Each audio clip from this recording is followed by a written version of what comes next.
Hello, and welcome back to That Quirky Bird Girl. I'm your host, Steph, and I'm here for another episode, the 9th episode of this podcast.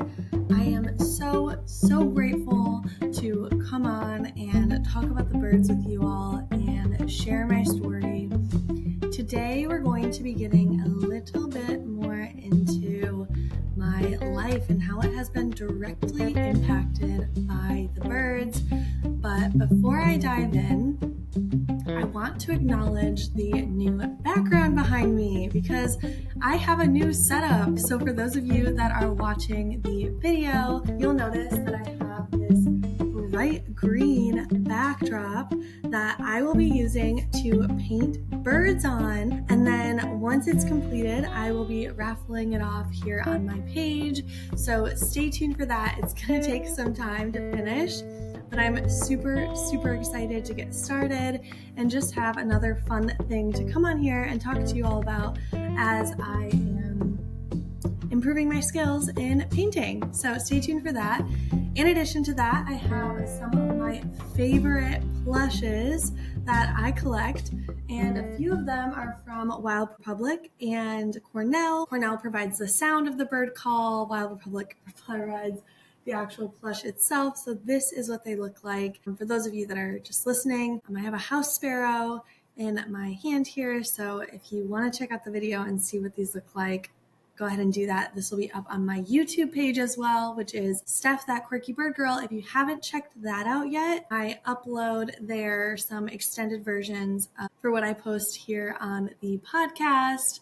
So go ahead and check those out. In addition to that, I have some other plushes that I got from some people that really have made such an impact in my life. And this one here on the left is sent to me by someone who has fundamentally changed my life, and I am so grateful to have had the experience that I had with them. I miss them deeply. And then this other plush here it is supposed to be a sandhill crane. I will say the plumage is a little different than what I would expect, but I digress. It's one of my favorite plushes. That's that. And then here on the right, I have some of my absolute favorite books that I have read about birds. The one on the top I'm still working on. I have not finished it yet. The language is, if you speak Spanish, it's a book in Spanish, and the language is super academic. So we're working on it. This one actually was my favorite, The Understanding of Bird Behavior by Tong. Amazing writer. So that's a little bit about the changes for the setup here. In terms of this podcast episode, let's just dive right in. Today, we will be talking about neurodivergence and how birds have helped me along the journey, accepting my neurodivergence and allowing me to learn and grow. And then in the part 2 of this podcast, which will be posted in the upcoming week, I'll be talking a little bit about how we can take those lessons and transfer them over into things like our travel and our day-to-day life.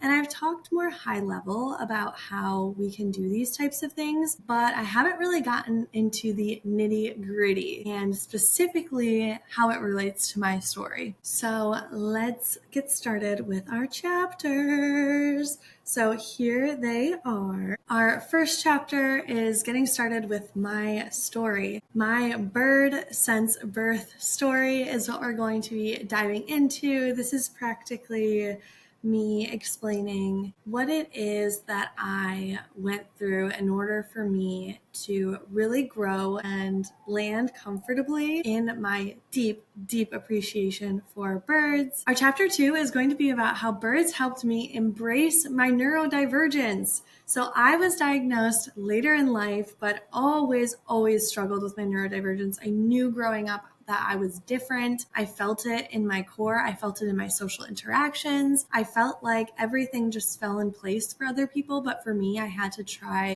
I used to say 4 times harder than other people just to meet them where they were at. And our third topic is for those of you that might not necessarily be neurodiverse. Chirp chasing is for everyone. And I will never limit you in what you can or cannot do. I want to point out some of the cross benefits of learning to love the birds. At the end of the day, we are all human and we have similar yet different experiences that can help us relate to one another. And I understand that with terms or labels, often it can make people feel more separate from one another or more broken out. And that's not my intention here. So I want to call out the areas where this is really beneficial to go out and spend time with the birds, regardless of what your neurotype is. Let's just dive in and get started. All right, y'all. So this one is a little bit of a doozy. I have talked about my story a few times on my lives.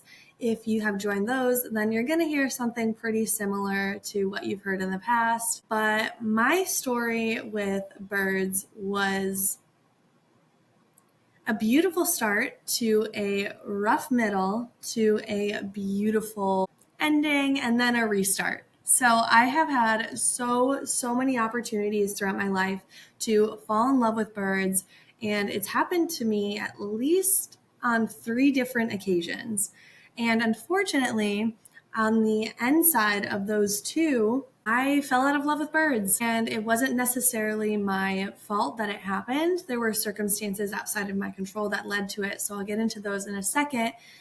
But my journey with birds literally was and is a journey. And I feel like I'm finally getting to a place where I'm restructuring what my journey looks like, what I want it to look like, because that's completely different from what I've had in my past, and allowing myself to just be with the birds. I don't have to necessarily do anything. I don't have to learn from them. I don't have to grow from them. I get to do those things, which is a key fundamental shift from where I was when I was younger and I was experiencing the birds. It was like a requirement, almost like a survival strategy that I had, that birds really throughout my life have saved me. Growing up, I spent a lot of time alone. I was the oldest child, and for a long time, language was really hard for me. And it was for a number of reasons that it was difficult for me. And one of those was related to my neurodivergence, specifically autism. For those of you that have never interacted with someone with autism, now you have. I have always struggled with this diagnosis, whether or not I knew exactly what it was that was causing my struggle. For me, growing up was a lot of not understanding why I don't understand. I mean, I have memories as young as 5 of me being upset with myself and not being able to find the words to communicate myself. Up until the age of 6, I did not speak. And you might think that that means that I wasn't saying words, but that's not the case. And specifically with my diagnosis, I was an expert at echolalia. And if you're not familiar with echolalia, basically that can, and it meant for me, the reproduction of particular phrases, words over and over and over again without necessarily having any sort of like sensical meaning to what it was that I was saying from an external perspective, because what I was saying made perfect sense to me why I was saying it, and it felt often good, or it felt like I was expressing myself by repeating the same thing over and over again. However, to the external viewpoint, what I was saying, what I was doing did not make sense. So, for example, as a kid, my first word was touchdown, and touchdown wasn't actually a word that I was producing in the sense of like football. It was a word that I heard all the time. It was a word that I heard with excitement. So when I felt excitement, I would say touchdown, and I would say touchdown, touchdown, I would repeat it over and over and over again. When I was upset, there was a book that my parents read to me called I So Mad. I would say, I so mad, I so mad, I so mad, over and over and over and over again, and I wouldn't stop. This was really frustrating for the people around me, because specifically my family, because again, to the outside perspective, it doesn't seem like I am actually saying anything, but that's not the case.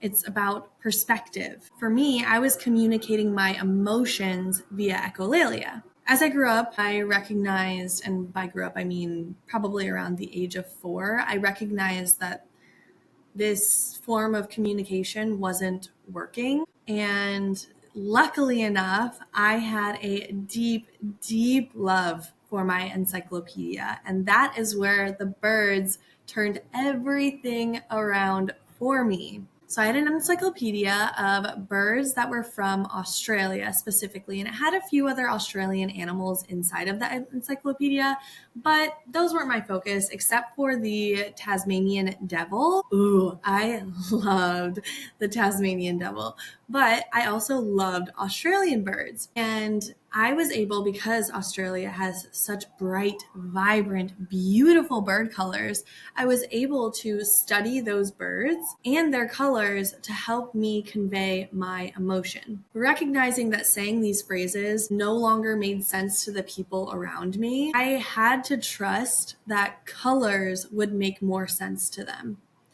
I would do things like dress in a particular color to identify my emotion. I would do things like point to a specific bird or a specific bird color if it was a bird with like multiple different colors. All of that was my attempt at communication because I fundamentally was not capable of drawing sentences up in the way that I can do today. And don't get me wrong, I still struggle with communication. It's not something that, oh, now she's able to communicate and sit in front of a camera and it's so easy. Oh, no, no, no. I very much struggle with my communication. It's something that I often feel very insecure about. I get worried that I will be misinterpreted or misunderstood. And those things at various points in my life have really stopped me from living in my full potential. And I'll get into that. But in terms of 4 to 6-year-old me, I was using colors fully to communicate what it was that I was thinking, processing, feeling. So birds were really the catalyst and the beginner to my ability to communicate. If I did not have birds at that outlet in that way, I don't think that I would be able to speak English in the way that I can today. And I'll get into why, because the colors that I used to identify those different emotions and thought patterns really impacted the way that I learned English when I had to start school at 6 years old. When I was 6 years old, I was sent to a school, and this school was associated with my church at the time. Learning English my own way was not an option. It just simply wasn't, unfortunately. And so at some point through this journey, the love that I had for birds, the appreciation, the care for those Australian birds that I had, eventually started evolving from something that I just felt purely into a survival technique. And part of me started to lose a little bit of my love for the birds that I still carry it with me today. But I got a little disconnected from it because I needed them. It wasn't like I chose to love the birds at this point. It was the birds were my method of communication. And if I got disconnected from that, then my survival, my coping mechanism would almost start to fall apart.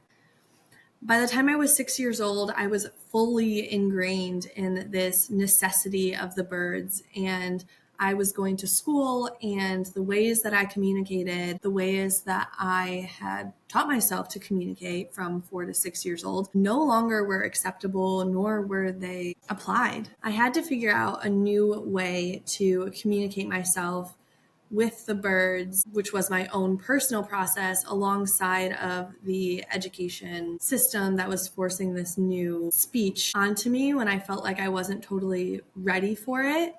So I had to learn how to speak English first in their way, which is why today I have such a difficult relationship with English. I often feel very forced when I'm speaking English, whereas when I'm speaking Italian or speaking Spanish, it feels I feel much more calm. I feel more safe in those languages. I feel more able to communicate myself. And those are second and third languages. So it was really, really, really hard to find my way in this system that didn't necessarily want me to learn in a way that worked for me. They wanted me to learn in a way that worked for them. And so that was hard. On top of that, being a dyslexic kid who really struggled with reading, they dove straight into reading. And that was so hard for me. It felt like everything was crashing down on me and coming down at such a fast rate. But reading is where I was able to make that difference. So going back to my encyclopedia, these birds not only had beautiful, vibrant photos, multiple different photos of them, in fact, they also had descriptions. And so what I would do is I would take specific parts of those descriptions of words that I'd recognized from my class. Again, this is kindergarten, first grade. And I would associate those with the bird colors. So I wasn't memorizing the words, I was memorizing the colors. So I was doing it in a way that already utilized the system that I had, being colors, and was able to almost like take a step back and learn in a way that worked for me without having to fully acknowledge how difficult the education system was making it for me for my ability to learn how to read and ability to learn how to speak English. And all of a sudden, I was able to paint these beautiful, beautiful pictures in my mind. I'm a very visual person, and so I can paint photos and paint images just by thinking of a particular sentence. So if I am saying I want to go for a walk, then what I'm actually seeing is these neon greens, these browns, these reds, maybe, depending on where I'm thinking about going for a walk. If I say I'm going for a walk in California, I'm definitely seeing some reds. If I say I'm going for a walk over in New York City, then I'm definitely seeing brown matched with the green, some lush, bright environment. And I was able to use this skill to learn new sentences, new ways of communication. So what started as a love turned into a necessity, then became my own empowering and powerful story about how I was able to really take the birds and allow them to teach me how to speak English in a way that actually made sense for my brain, because I am not a visual thinker. I don't see the sentences written out in my head. So teaching me in that way ended up hurting me so much because it just simply was not how my brain was wired.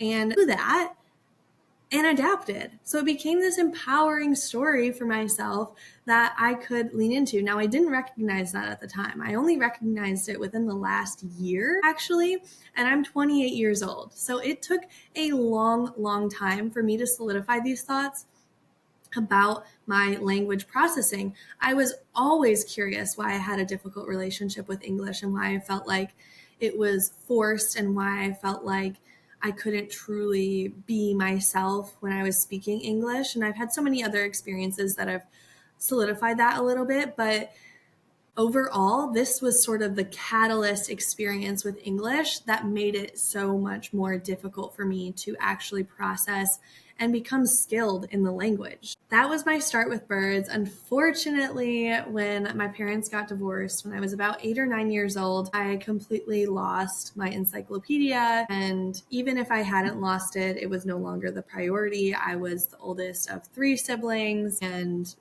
by the time I was 16, I would be the oldest of 5. There were a lot more responsibilities, new responsibilities on my plate that I needed to help my family take care of. So even if I wanted to continue investing time in birds, I don't think it would have been something that would have been feasible for me to do. And so around that time, my love for birds completely fell apart. And in its place, I was making space for what felt like the real world. And I had to adapt and grow super quickly.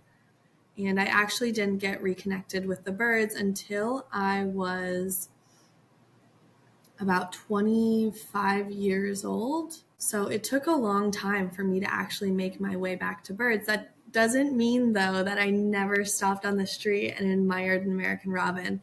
American robins are one of my favorite birds for so many reasons.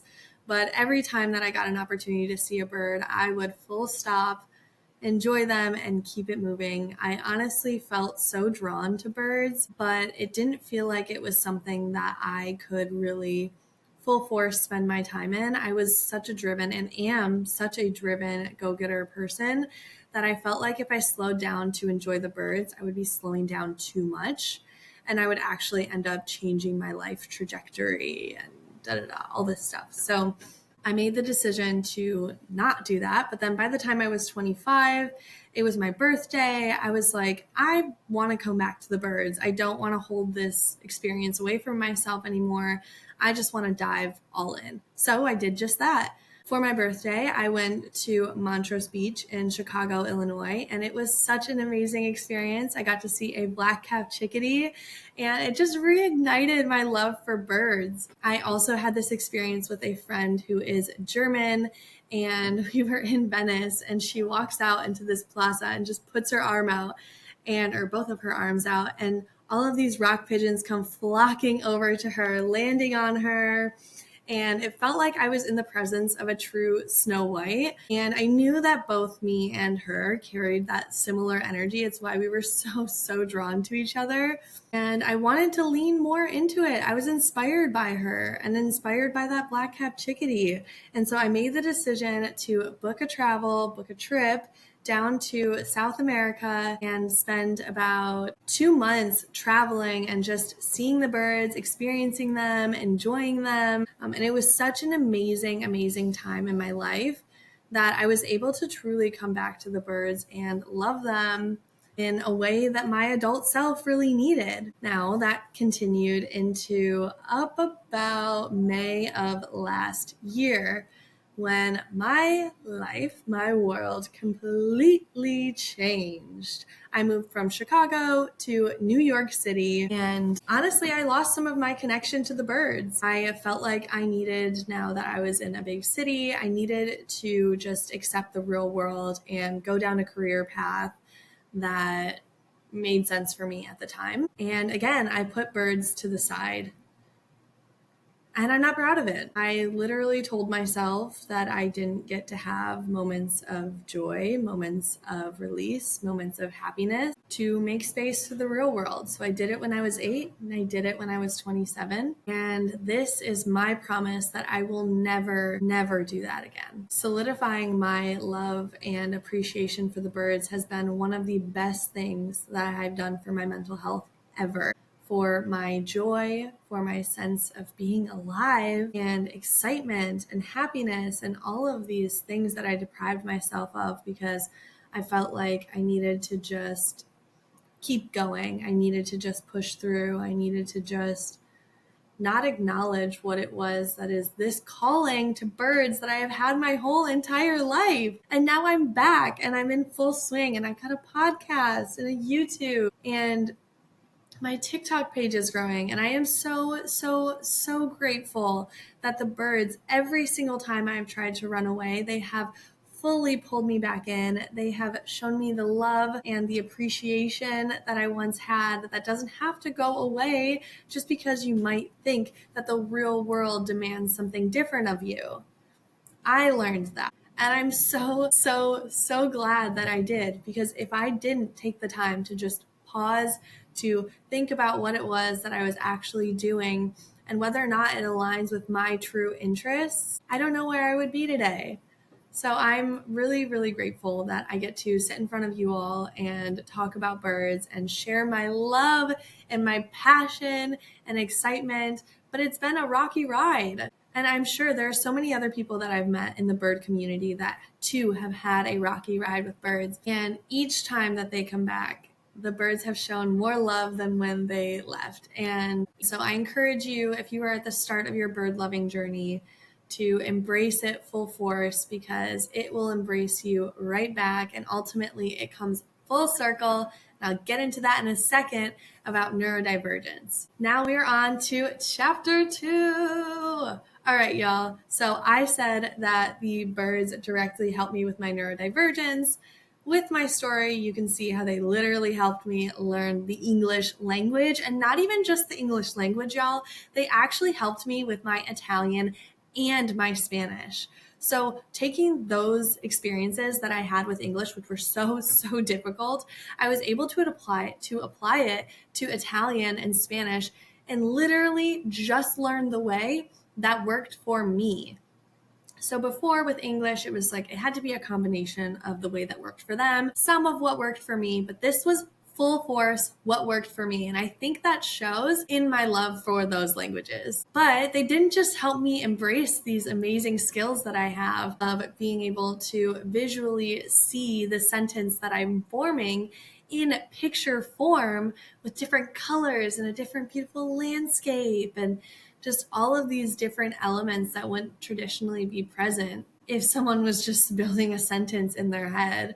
Because of my neurodivergence, I'm able to see birds in a way that I find to be very unique. Oftentimes when we take lessons or make comparisons from neurodiverse to neurotypical, it can feel very isolating and like we don't necessarily have any commonalities. But when we look around to everyone in the world, every single person is so different. And I don't say that to negate your experience as someone who is neurodiverse. The reason I say that is because I don't want you to feel alone in your experience of neurodiversity.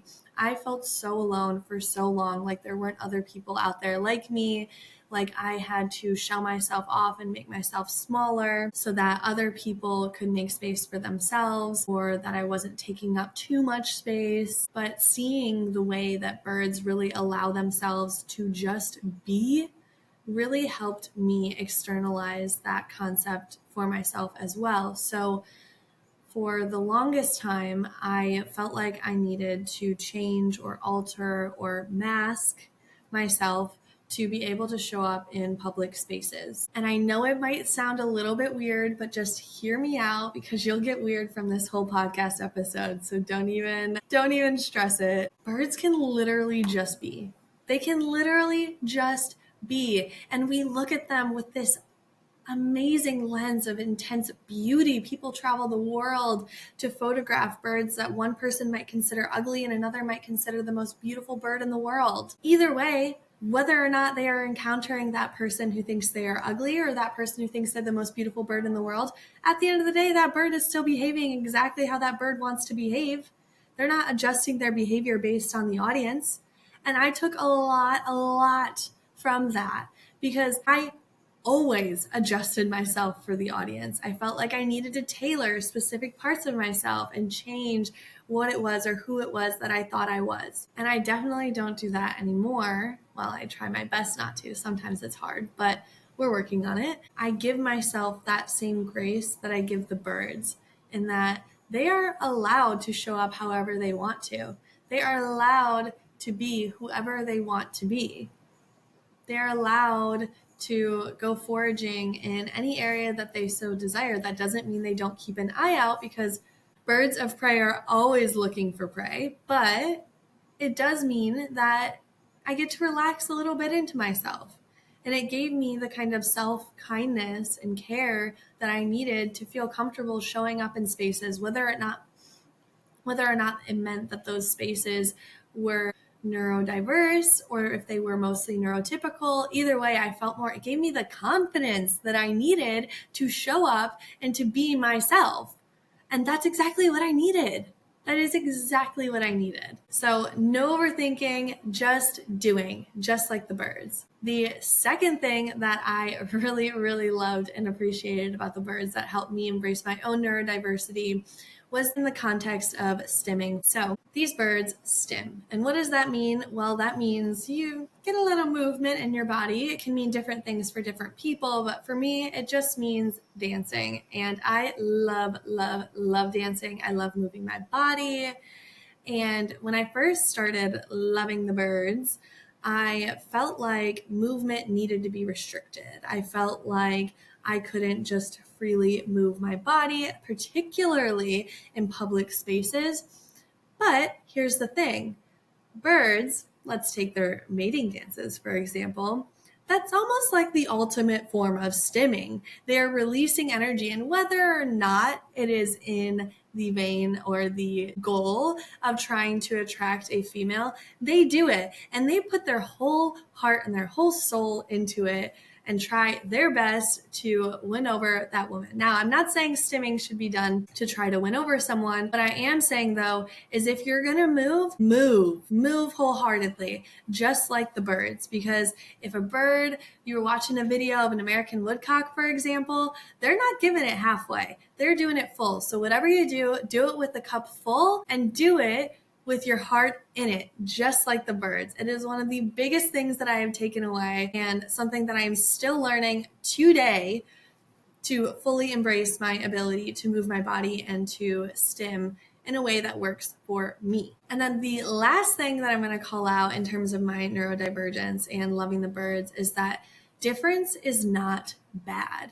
We don't look at a northern cardinal and then look at a blue jay and say, oh, the blue jay is more different or more, has more unique behaviors than a northern cardinal. Therefore, the blue jay is better than the northern cardinal. That is not something we do. If that is something you do, maybe you don't relate to what I'm about to say, but it is certainly something that I do not do. I do not create cross comparisons of other birds. I love them all mostly equally. I mean, get me talking about a Western osprey, and that's a different story. But I will not be here in front of you all telling you that, oh, the northern cardinal is better for this reason or for that reason or for one reason or another. That's not something that I'm ever going to do on this podcast or ever in my content. There are niche birds. There are birds that have things that are different from one another that we can make comparisons, but not necessarily that we're saying, hey, this difference makes them better, this difference makes them worse. Now, that being said, there is bird-to-bird competition,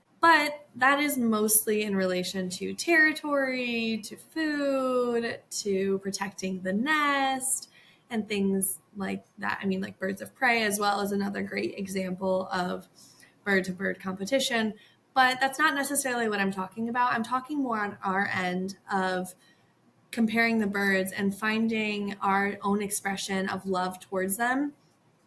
It is not through comparing and saying one is better than the other. It is actually through appreciation of every single bird. And that is the approach that I've taken to birds. It doesn't necessarily need to be the approach that you've taken, but that process has allowed me to feel more confident and more comfortable when I am talking about my neurodivergence, because it's not that I'm comparing myself to a neurotypical anymore and I'm saying, oh, a neurotypical is better because they have this trait and they're better able to engage socially. No, that's not what we're doing. What we're doing is saying you have differences, I have differences, but we both bring our differences to the table and they mesh however it works for me or for you. And if it doesn't mesh, then it doesn't mesh. And it is what it is. It gives us an opportunity to compare across the different birds without saying that there's one that needs more attention than the other. And here's the thing, too, with that. We have such a long history with birds that is so heavily detailed in books like these. But the thing is that with birds, evolving is completely natural and it's completely okay. Oftentimes, I feel we get locked into who we think we are or what our identity has been our whole life. You know, I was someone that if COVID didn't happen, I probably would have lived the rest of my life being a student because that's what I felt like I excelled the most in. That's what I felt like I could do. And that's also where I saw the most amount of growth for myself. It was more difficult for me to create my own growth trajectory than it was for me to continue going to school. But COVID did end up happening, so I didn't end up going back to school. And eventually I hit this point where I was like, oh my gosh, I have to shift. I have to make a massive change in my life so that XYZ becomes somewhat of a different outcome than maybe what I was looking for initially. All that to say that I had to become okay with evolving and changing myself. And I actually wasn't okay with it for multiple years until I came back to the birds and I recognized, hey, that bird is changing and that bird is evolving and they're growing and they're trying new things and they're creating their own path and their own way of living for themselves. And I too can do that. I don't need to stop myself from doing it just because it's a completely different path than what I thought I would be taking. Honestly, y'all, I thought I was going to be an attorney. And no, I am not an attorney, and no, I will never be an attorney. Evolving and pivoting is completely okay, and it's something that I encourage you to do. Continue questioning yourself, continue challenging yourself, doing the rough work of saying, hey, I've done this, or I've said I'm going to do this my whole life, but I need to change now, or I need to pivot, or just stick with me for a second. Maybe, for example, you are a great blue heron and you always eat fish, but now the fish counts are lower in this pond. You're not as interested in eating a fish. Maybe the flavor's changed. I don't really know fish logistics, but something along those lines, something has changed. And now you see this pond that is across the street and there are a bunch of dragonflies. And you're like, okay, I have a choice. I can either stay here and eat something I don't necessarily want to be eating. The flavor isn't right. It doesn't sit right with me. I'm not catching as many. The winds don't feel as good. I can go across the park where there is luscious dragonflies, a large quantity, and I can start taking advantage of that environment, an environment that actually suits me better. So, like the great blue heron, are you going to stay with the fish or are you going to go over to the dragonflies? My hope for you is that you go over to the dragonflies, because that is where you will see change, that is where you will see growth, and that is where you will see evolving. So I encourage you to be like the great blue heron. And if you are like the great blue heron who's going to stay over the fish, what is it that's keeping you with the fish?